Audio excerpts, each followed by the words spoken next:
This is a lecture on what do we know? How is our planet changing? Why is it changing? And we spoke a lot last week about storytelling.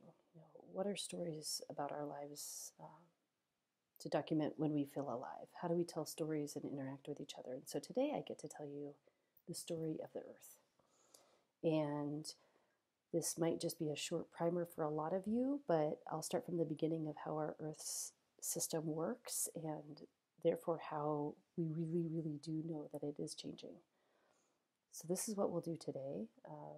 Again, how our Earth's climate works, how we study Earth's atmosphere and climate system, what's our current state of affairs, how warm are we, and with all the chaotic public discourse on climate change, what questions do we have? The basics of how our function works is the greenhouse effect. Again, I'm sure that many of you are already familiar with this, and this is an image from our book, so you can read more there if you want more detail. So the basic idea, if you look to the panel on the left, is that sunlight coming in gets trapped in our atmosphere and absorbed both at the Earth's surface and also by clouds in the atmosphere. And some of it is reflected back to space, and a lot of it is absorbed. Where the greenhouse effect comes into play is with long wave radiation in the panel on the right. So as that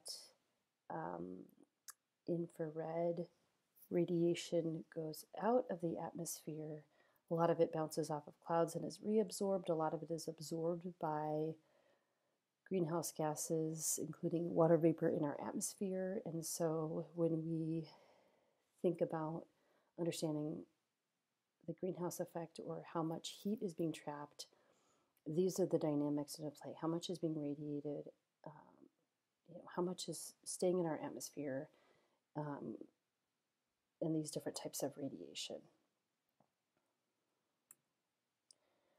And the importance of carbon dioxide as an important greenhouse gas that absorbs a lot of that radiation has actually been known for a long time.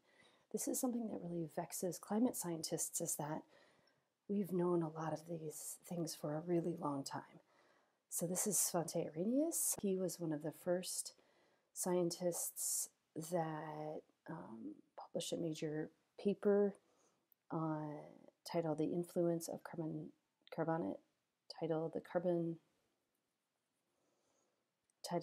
The Influence of Carbonic Acid in the Air upon the Temperature of the Ground."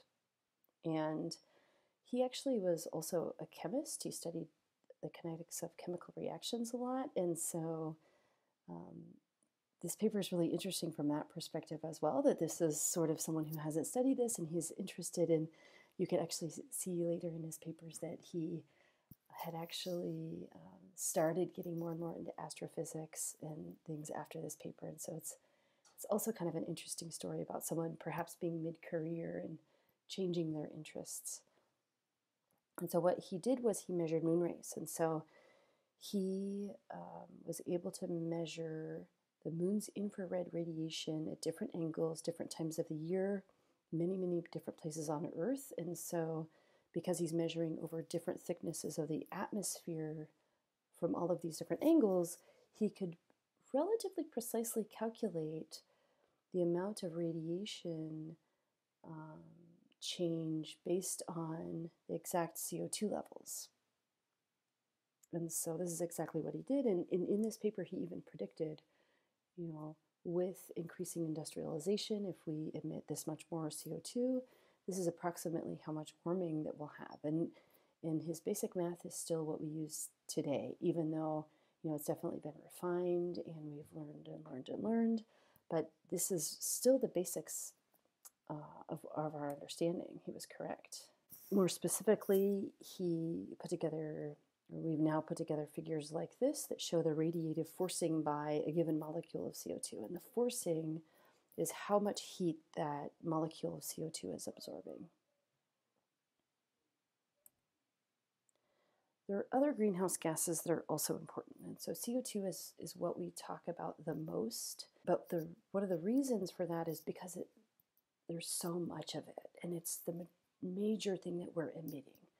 But there are other important gases as well, including methane, nitrous oxide, ozone, CFCs, and other kind of industrial chemicals that are released into the atmosphere. And the percents here, so 56% for methane, 6% nitrous oxide, is the relative comparison of how much heat or how much forcing a CO2 molecule has compared to these other molecules. And so, in other words, even though these other molecules are in much lower percents, they absorb a lot more heat. For example, I am working on a climate change experiment in northern Minnesota, and there it's a peat bog. It's very wet still. We're not sure if it'll stay wet, but right now it's still wet. And so these anaerobic gases of methane and nitrous oxide are the majority gases that we're really interested in and how they affect our radiative forcing and climate change on Earth. And could there be positive feedbacks because of this? Methane's also important in animal agriculture. Nitrous oxide is important in rice production and as a greenhouse gas that's emitted from the anaerobic microbial processing of nitrogen fertilizer. And so those are especially important greenhouse gases for a lot of our human-caused climate change. And back to CO2, so most of what I'll be showing you is CO2, and we can either look at that just as the CO2 because it's such an important greenhouse gas, but sometimes you'll see a CO2 with an E, and that means CO2 equivalents, and so it can be easier sometimes for us to look at the CO2 and all the other greenhouse gases together, kind of put together as their total forcing a CO2 equivalent. So we can just have one thing to look at. And you can see here very clearly that the CO2 and temperature track each other very, very well over time, over thousands of years. There's a little bit of a lag time. It's roughly 30 years of when the CO2 goes up versus the warming. We will get into this later, but this has been a major criticism of the current rhetoric of our administration or of people who don't want to make changes that, well, you know, we're still, whatever we emit today, we're still going to see the effects in 30 years. So why do anything? Well, we know that we need to do something anyways, but that little bit of a lag time, if you look closely at that figure, is partially where that comes from. And it is true, but it doesn't mean that there aren't things we can do. So here's a figure that I'm going to show a lot as well, also showing that greater greenhouse gas emissions lead to significantly more warming.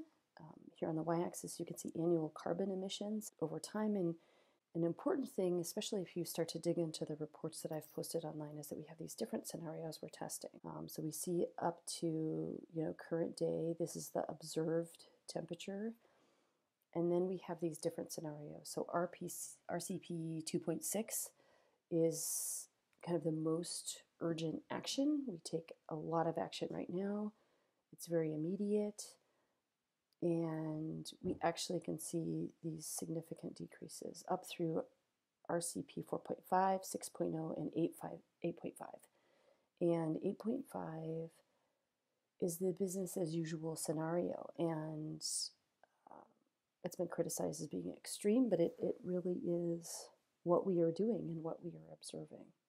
For the panel on temperature change, you can see that here this is in Fahrenheit, not Celsius, but you can see that we can limit warming, indeed, if we act quickly. When we move later to the impacts lecture, we will often show just the 4.5 as a moderate and the 8.5. And those are the kind of two scenarios that are shown as far as impacts and projected impacts in the future. But there are these series of different model outcomes, and these are even conglomerates of hundreds of models in this type of synthesis that we see in the National Climate Assessment and in the IPCC reports. Here's another look at the radiative forcing caused by these major long-lived greenhouse gases from 1979 to 2015. And again, the top three that I mentioned, carbon dioxide, methane, and nitrous oxide, are kind of the big ones. CFCs are chemicals, and then there are this 15 other gases, trace gases that have been looked at. And again, you can see that these three top gases have indeed increased. CO2 has increased the most because of burning of fossil fuels and carbon-based sources of energy. But again, there are major contributions of warming from these other gases as well.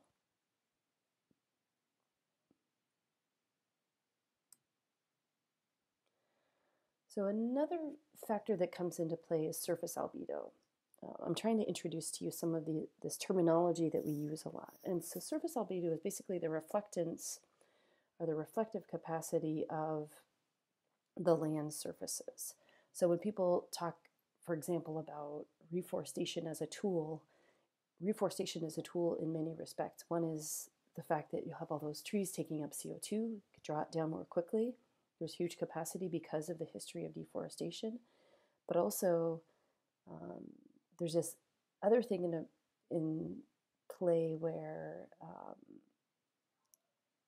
we might see these negative feedbacks as well. There was this crazy article a couple of years ago.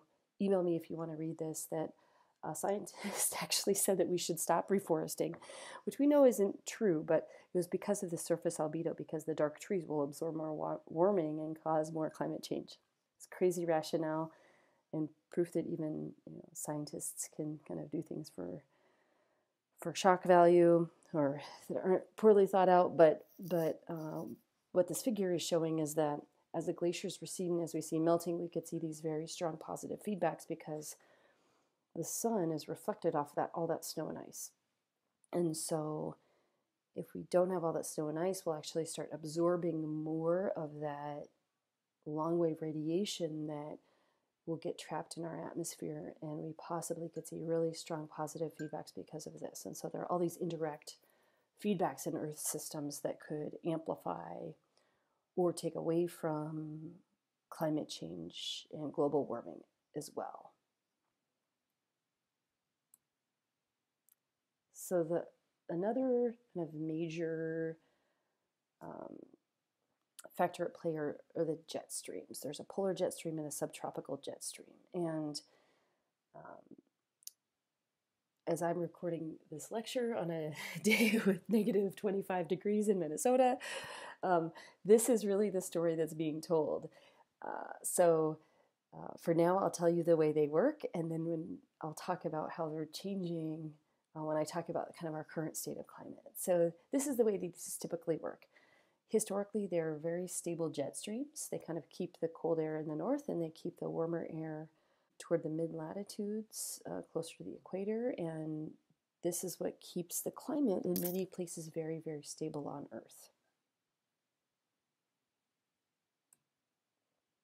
We also have the oceanic currents. And so this is this kind of great ocean conveyor belt that you hear about. And take some time to look at this figure. You can see where the cold water is going through, down through the Atlantic and the South Atlantic, down these deep currents, and then as you move north, I'm looking at the very bottom where we move up to the Pacific. We have the cold water kind of coming up, and then through this conveyor belt, that water becomes warmer and it gets carried back down through the Indian Ocean. And there are these, where you see the blue arrows turning to red or red turning to blue, are these key components where there's dropping of cold water deeper in the ocean or uplift of warmer water that causes this mixing and causes the Gulf Stream, and is another facet of how our climate remains relatively stable on Earth. With the warming of the oceans, with melting of glacial ice, we know that the salt concentrations are changing. So with the changing temperature and the changing salt concentrations, there's also a fear that this great oceanic conveyor belt will also weaken, as our jet streams are also definitely weakening. And again, as with some of these other things, these will cause feedbacks and cause, paradoxical weather that we don't expect with warming, or you wouldn't think of in your mind. Many of these kind of feedbacks on Earth in our climate system.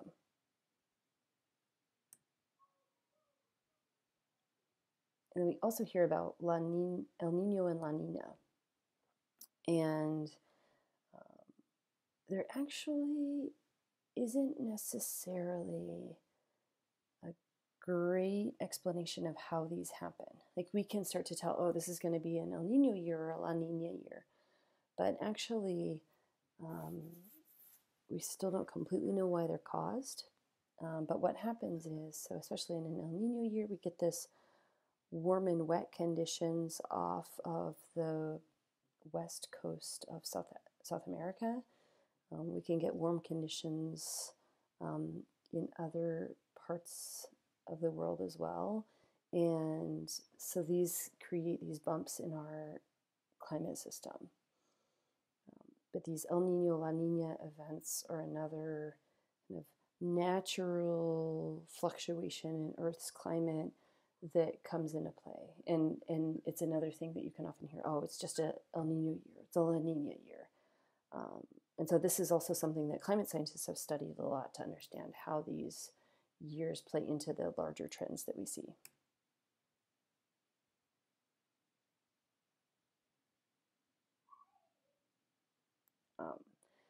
Back to this figure, I'm going to bring in a couple of figures more than once to talk about cycles. So, do we see natural cycles? So you can see here, kind of if you look from a broad perspective, that we do see some cycles changing. So we do see regular ups and downs. But if you notice to the dramatic right that despite these cycles, we're seeing an unprecedented increase in temperature and CO2. And even this is, beginning to be an older figure, because we know that we're up past the 400 ppm carbon dioxide in our atmosphere now. So we know that what we're seeing now is unprecedented and has not been seen on Earth for possibly millions of years. And the changes are happening so rapidly that we're not sure exactly what this will do to life on Earth.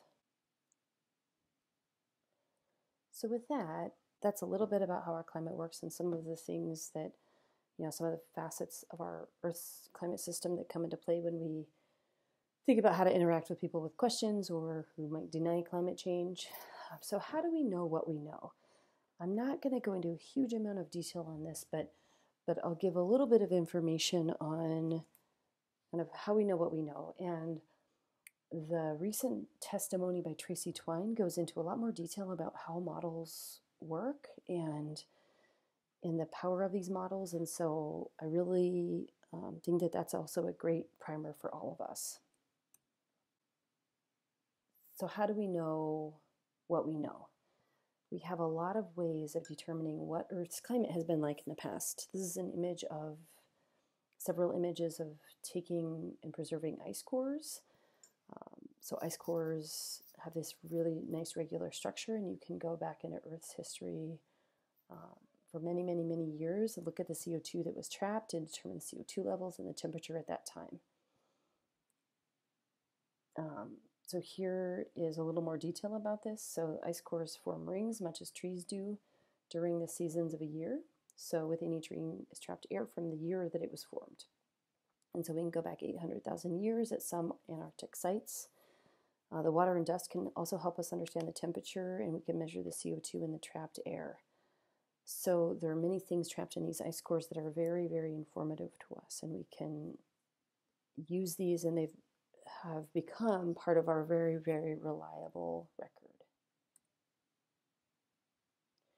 So this is how we get data like this, just to show this figure again. So a lot of this figure comes from ice cores from back before we were actually, measuring temperature ourselves. How else do we know? Well, now we have measurements, so we can actually measure the temperature ourselves really well. We also can measure all kinds of fluxes. So this is an eddy flux tower, so it can measure a lot of things simultaneously. The CO2, many of these other greenhouse gases if we wanted to, temperature, humidity, um, all kinds of things can be instrumented and measured almost constantly with today's technology.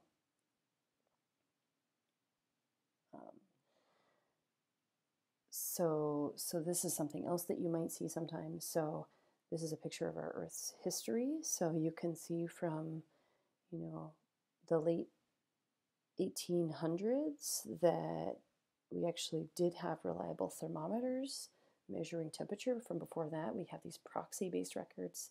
So like ice cores are proxy-based records. And then you can also see that there's this amount of uncertainty. And so, we can, through experimentation, know if I measure this certain thing from a tree ring or an ice core or some historical record, this is the amount of uncertainty. And so we can put that into our models and into our data as well. And so we know very surely temperature, at least for the last maybe 100, 150 years. And we know very certainly kind of what we don't know. We know the variance, and you can see that even despite that variance, we have a really nice record of the temperature of Earth's history. What we can do with all of this extrapolated information that we gain from ice cores or actual measurements is that we can build models that help us understand more about these past changes as well as helping us extrapolate to the future. This is a figure from your book, and the basic way that models work is that they take our whole Earth and our whole atmosphere and cut it up into these different chunks.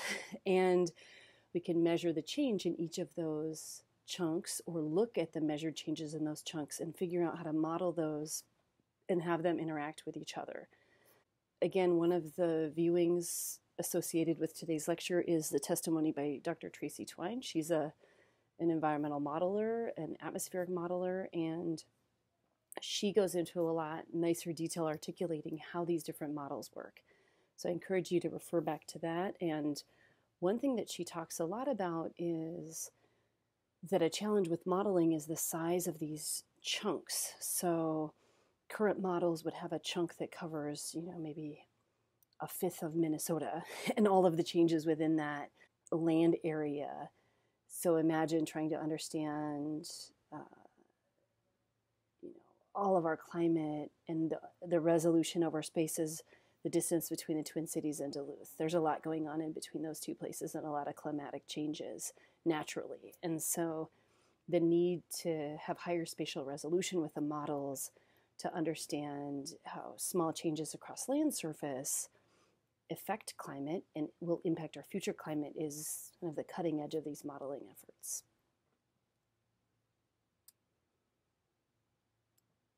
And these models are what inform images like this that I showed before.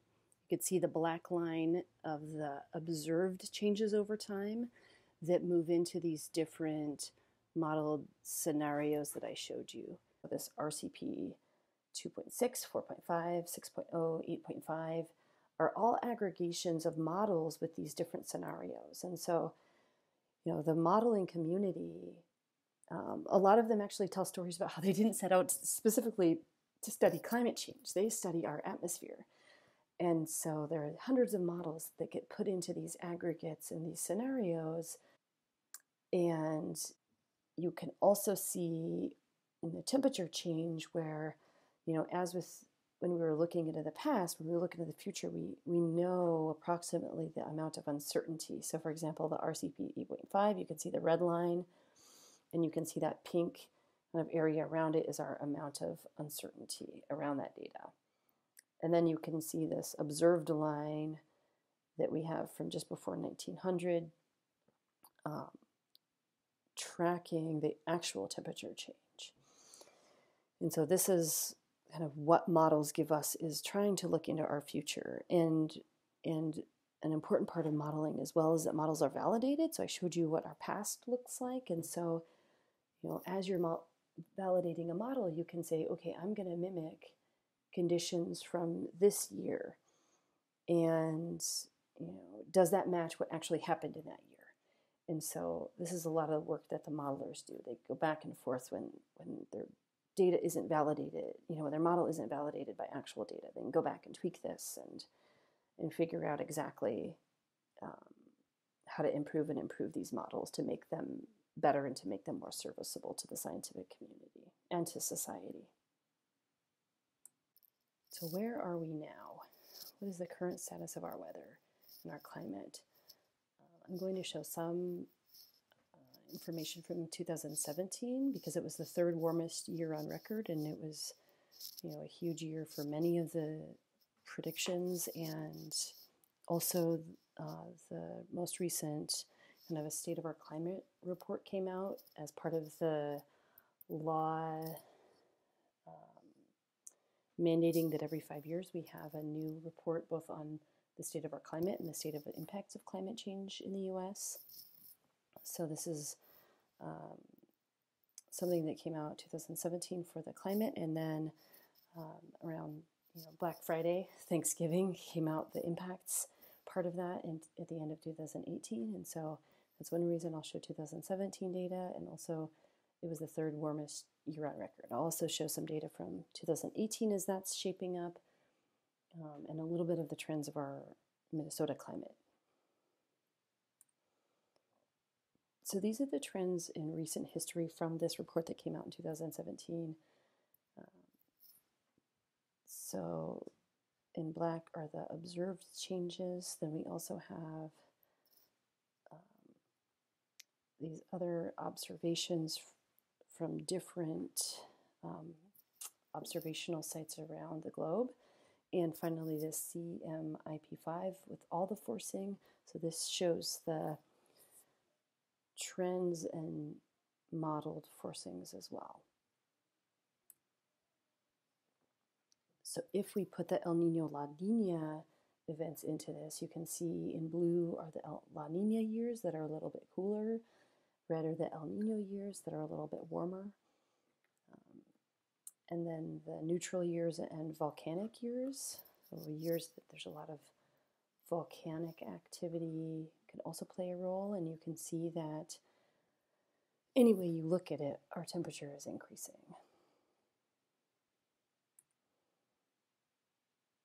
And so this was what the third warmest year on record looked like, 2017.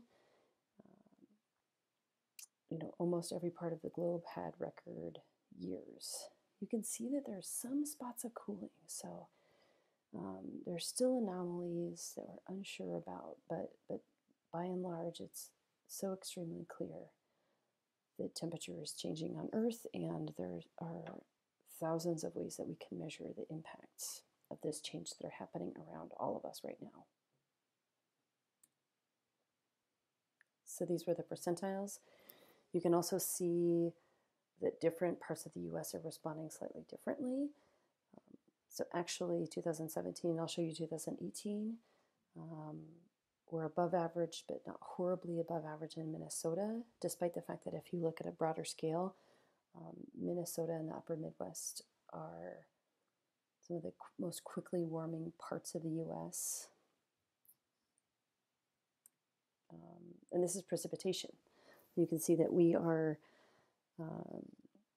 weren't quite at a record wettest here, but it was pretty darn wet here. Pretty darn wet in some other places.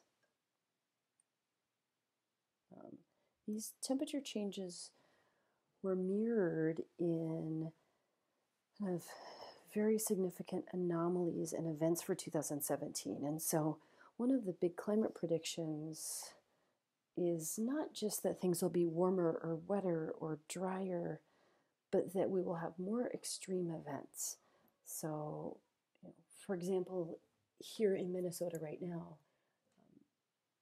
today on the 29th of January, Wednesday, It's negative 25 degrees, and by the weekend it's going to be 40 degrees. That's a huge anomaly that we would have weather changing that quickly, and it is partially caused by climate change. And so here are some other things. So for example, this drought in the northern plains, this most destructive fire season on record, which we know, and I'll show in a minute, changed even in 2018. That was updated.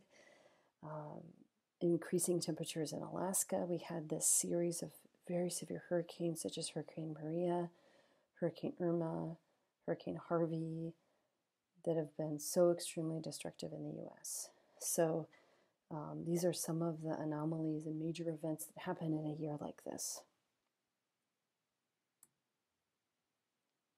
So Puerto Rico, again, is a humanitarian crisis. This is an old figure from 125 days after, still a year later, in another hurricane season. There are many, many people without clean water, without power.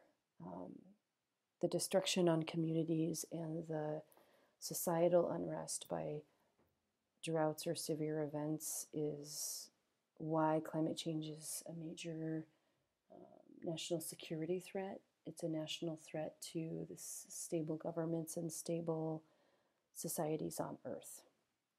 So this humanitarian crisis really cannot be emphasized enough. And then this is a look at one of the fires in 2017 and 2018. There was this, it's called a temperature anomaly. And basically what happened, and this happened again partially in 2018, is that this warm air mass just kind of hung out there in the Pacific Ocean and didn't move. It normally wouldn't hang out there for so long. And so it created this really long period of dry conditions that fueled a lot of these fires. This is a fire that happened near Santa Barbara in 2018. And again, we know that the fires from this year are even worse. So now let's look at 2018. So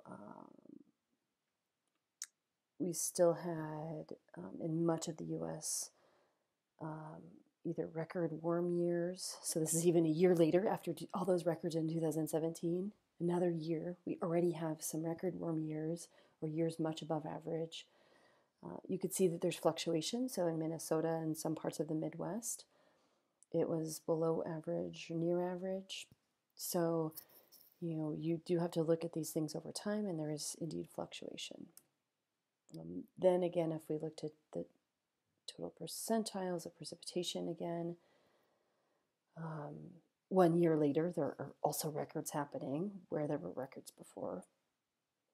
And Minnesota's playing out as is predicted, that we're going to continue getting wetter and wetter in our climate. And then, as I mentioned, so Alaska had its second warmest autumn. If we look at these temperature anomalies, even a year later, December 4th, 22% of the contiguous U.S. was in drought. Droughts worsened in parts of California. Despite all of the major fires that were making the news in 2017, 2018 we know. The Camp Fire destroyed 15,000 structures. It was the deadliest and most destructive fire on record. One of the deadliest fires in the entire U.S. history. An entire city was gone. We have our first entire town, one of our first entire towns of climate refugees, of people who cannot go back home. Then we had some below average temperatures. Right after Thanksgiving, there was a big winter storm. This is not reflecting our new 2018 polar vortex that certainly will make the news for 2019 as well. This is what is fun about these lectures, is that I definitely have to update it every single year because things just keep happening so rapidly.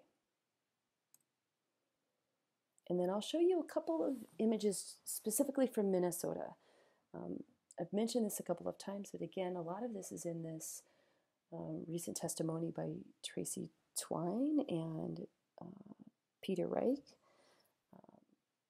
of what's happening in Minnesota. So in red are dots from our, our average temperature and precipitation, 1987 to 2017 versus 1885 to 1986. And what you can see is that the most recent years in red, especially 2016, are just getting wetter and warmer, wetter and warmer. This is what's happening in our state, and we keep seeing indeed that this is playing out. And this is happening throughout the year. So we're getting wetter every single season of the year.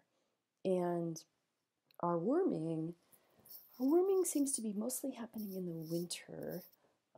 And it is mostly an increase in the minimum temperatures. So our minimum temperatures are getting warmer, not our high temperatures getting warmer. As I talk about, and as I will talk about with agriculture, that actually doesn't make a lot of difference for things like corn yields. If they're warm at night, it also affects them in their yields and temperature stress. But yeah, this increase in our minimums is the way that so far climate change is playing out in Minnesota. So who is responsible for the changes? So here's an image from our textbook, which is a couple of years old now, but you can see the CO2 per GDP on the y-axis and the CO2 per population, the metric tons of CO2 per capita on the y-axis. And you can see the shifts in several of the major emitting countries. So the orange dots are 1990, and the blue dots are 2010, and the size of that dot is the kind of total amount of emissions. And so you can see that emissions are slowly going down in the US, so both our per capita and our per population are going down. You can see that in China it's interesting because the per GDP is going down a lot, but the per population is increasing a little bit, and the total emissions are getting bigger. And so China talks a big game about reducing their emissions, but their economy is growing so quickly, and they're still based enough in fossil fuels that they still have larger emissions. This also is because of their very rapidly increasing middle class and affluence. And so this is kind of a look at the way that things are moving as far as emissions in the world. And then if we look at the sectors that are responsible worldwide, this is not comprehensive, and I'll show some other figures in a couple of weeks, but you can see that agriculture is 7%. We actually know that if we combine agriculture with land use change and the other effects of agriculture, it comes out to be more like a third of the total emissions. Industry is about a third of the emissions. Transportation is about 15%. Electricity and heat's about 18% worldwide. And if we look at the US, we see similar things. So agriculture in the US, about 10%, and that is pretty close to the US. A lot of the big levers for agricultural emissions are in other parts of the world, although it is important in the US for us to think about. And it's something I think about a lot in my own research. Industry is about 21%, electricity and heat's about 31%, transportation is about 30%. And so electrifying our grid and moving to renewables, away from coal and other fossil fuels is something that is urgently needed in the US if we want to make a big change. This is our 1.5 to stay alive. Again, back to our, RPC 2.6, the lowest emission scenario, 2 degrees Fahrenheit. The 1.5 is Celsius, and which is, even if we hit this kind of RCP 4.5, we would, be closer to that target where we would not see the most catastrophic changes on Earth. All right, so everything that we've talked about until now seems to make some logical sense. The math is well established. We're still working on projections of the future, but a lot of this is relatively established science. I didn't have to make big stretches in showing what's happening, and I haven't even gotten into all the impacts that show how relevant climate change is to our lives, even if, despite, how dramatically it's happening. And so why all the public chaos? Why is there so much surrounding issue in this topic? Why has it been so politicized? There are a number of both political talking points and scientific talking points that have been used to politicize this issue. And I've posted a number of especially optional readings for you to kind of dig into this topic. Some of them are a little outdated, and so I didn't make them mandatory, but there's been a huge political pushback on this issue. And what it really comes down to is, lobbying from the oil industry, a fear of regulation and taxes, and kind of all of those political things that come with a major disruptional change that's required to address climate change. And so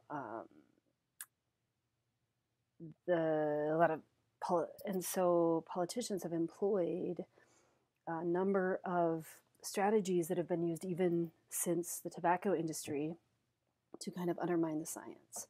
So I'm going to step through some of those things in this last piece of this lecture.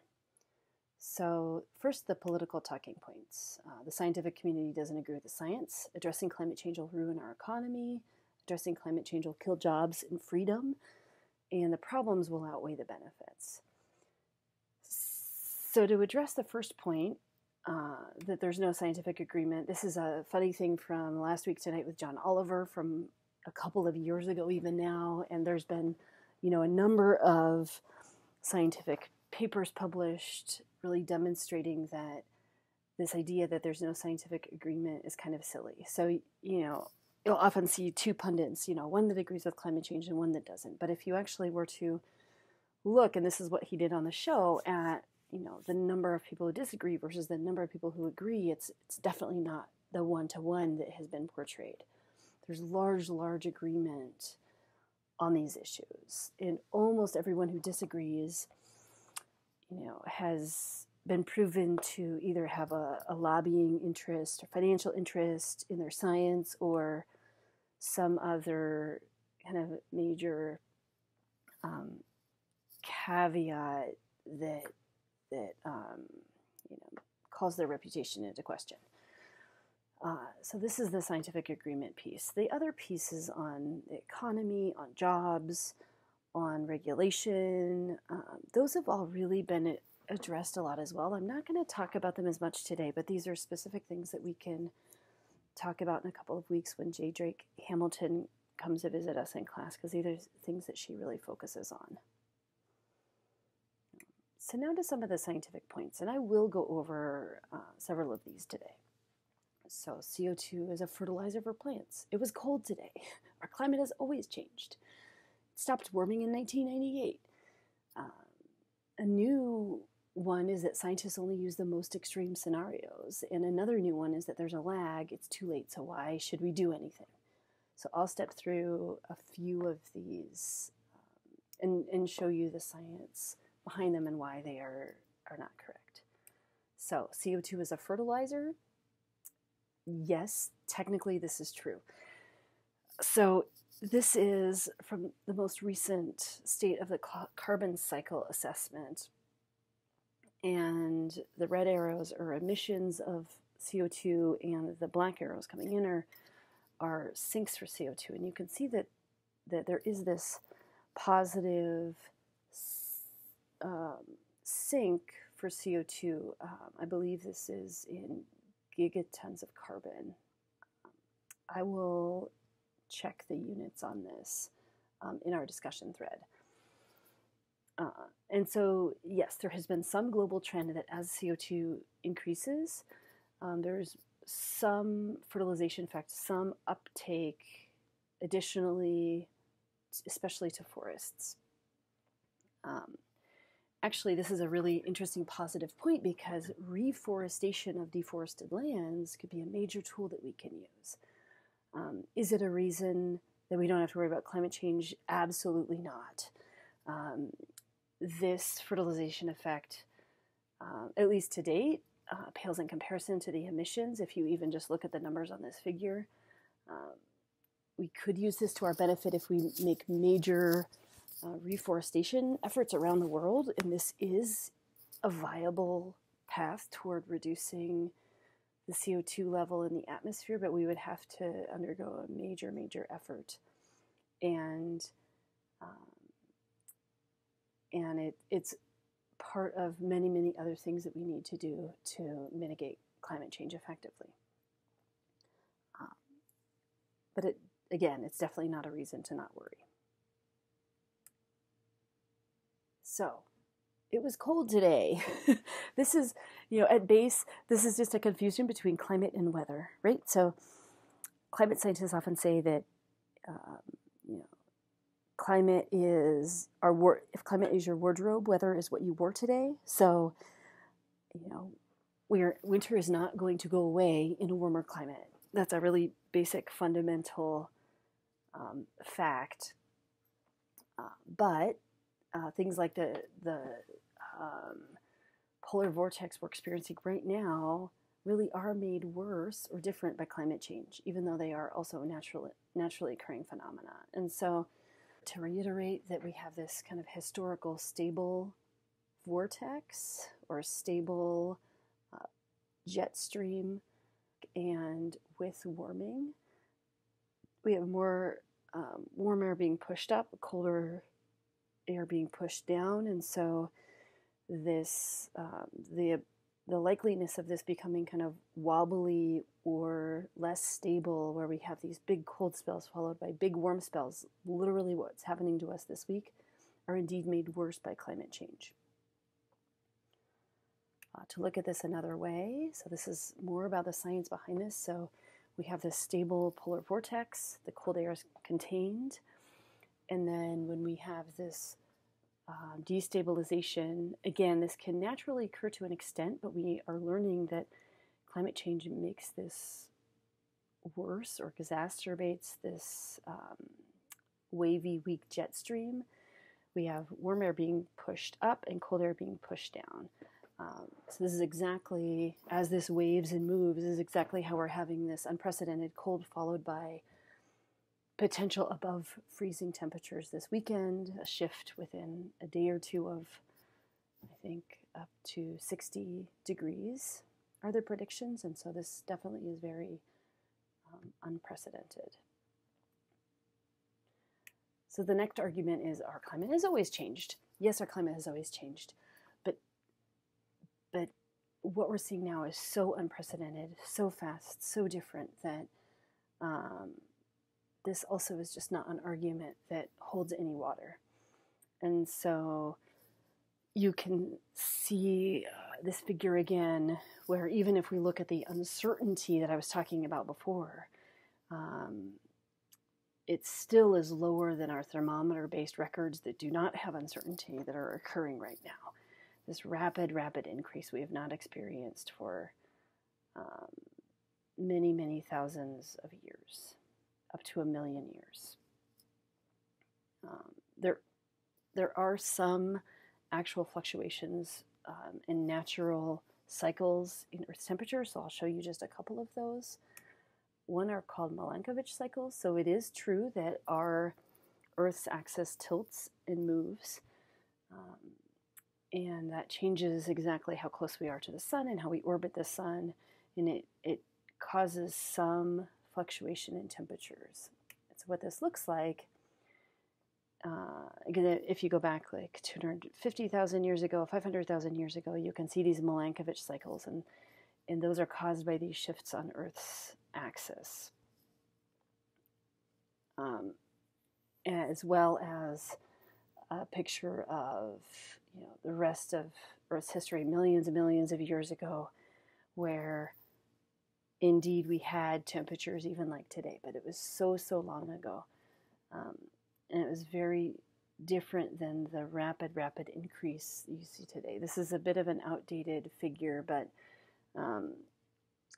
here's this medieval warming that I showed on the image before, and that even pales in comparison to these rapid increases that we're seeing today. And so what we're seeing really is unprecedented.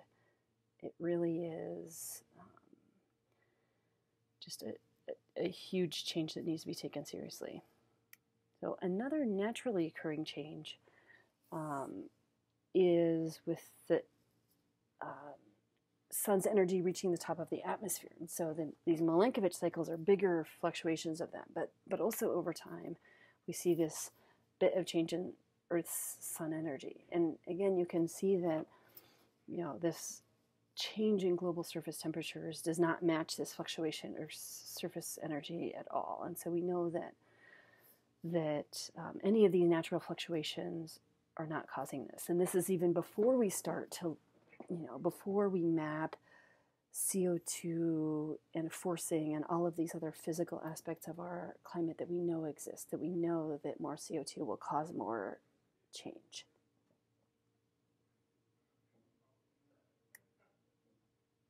And so, actually, beyond change, if we really look at the last several thousand years, our temperature was actually getting cooler. And so, we can argue about natural change, but the reality that we actually can study is that our temperature was getting cooler. We were heading into the next ice age before we started impacting Earth. And so this recent trend in Earth's atmosphere emphasizes what we are doing with greenhouse gas emissions and human-caused changing climate. And so this is an older argument, but I thought it would be worth throwing out there. We know, especially since 2015, even 2010, that we're seeing these, rapid increases in Earth's temperature. We're blowing records left, right, and center. So this is not an argument you see very often, but for several years there was this, rhetoric that, there were periods that climate change stopped, or we don't have to worry about it anymore. And this is something also to keep an eye out in the future because of this natural variation. And so what actually was happening is that if you take just these years around the late 90s, early 2000s, you can cherry pick out just that data and it doesn't look like anything is changing. And so this is something that the kind of denier crowd will do, is to take out some years of data, and you can, look at this figure and find some other kind of 5 or 10 year trends to pinpoint that climate change isn't happening and make that argument. And it's a false argument. It's data manipulation, but this is how some of these arguments can seemingly be scientific. All right, and then the last point, should we just throw up our hands? And are the scientists only using these most extreme models? And so I showed you throughout this lecture that, scientists use many models and many predictions, and so that we can all kind of use our own critical, skeptical brains around this issue. So we know absolutely that's certainly not the case. And the most extreme emission scenario is scientifically based. It really is what we are doing today. So should we throw up our hands, though? So we know that there's this lag time that I described it before. And so that could be a reason for people to say, well, it's too late. We're going to experience this for another 30 years because the CO2 that I pumped out today is still going to affect us in 30 years. And while that's true, the answer is no. There's still so much we can do. There's so much we can still do to avoid the worst impacts. If we act, we have to act. We know that scientifically. I don't even have to be a political advocate. It just naturally is a fact that we have to act strongly, but we can do something. And there are so many movements and seeds of action out there that actually give me a lot of hope, even though my job is to look at all the depressing things. And so There's this opinion piece by the IPCC chair. He has to look at the depressing things even more than I do. And only a couple of months ago, he still put out this opinion piece that 1.5 to stay alive is not impossible. California is passing laws. We have our climate movement. We have this class where each of you can learn to be movement builders. So there's a lot we can do. And I want to close by just reading a little bit from this opinion piece. He says, limiting warming to 1.5C is possible in terms of physics. The technology and techniques are there. The question is whether people and societies will support politicians in taking these measures. What do world leaders need to know about climate science that will affect the prosperity and well-being of their citizens? World leaders need to know that the climate is already changing because of emissions of greenhouse gases like carbon dioxide from human activities such as energy production, transport, and agriculture, and other forms of land use. These changes pose threats to people from increases in extreme weather events such as heat waves, forest fires, drought, heavy precipitation, floods. The warming climate is causing the sea level to rise. These are all documented things. They're not hypotheses anymore. We measure them. We see them. They're affecting all of us. I have posted a link to this opinion piece. It's not too long if you want to read it. And the effects are things we're going to be digging into a lot in the coming weeks in class. With that, I know you can't actually ask me questions, but I'm following this up with a first reply to a discussion thread for you to all respond and ask questions to engage more with this material. Thank you.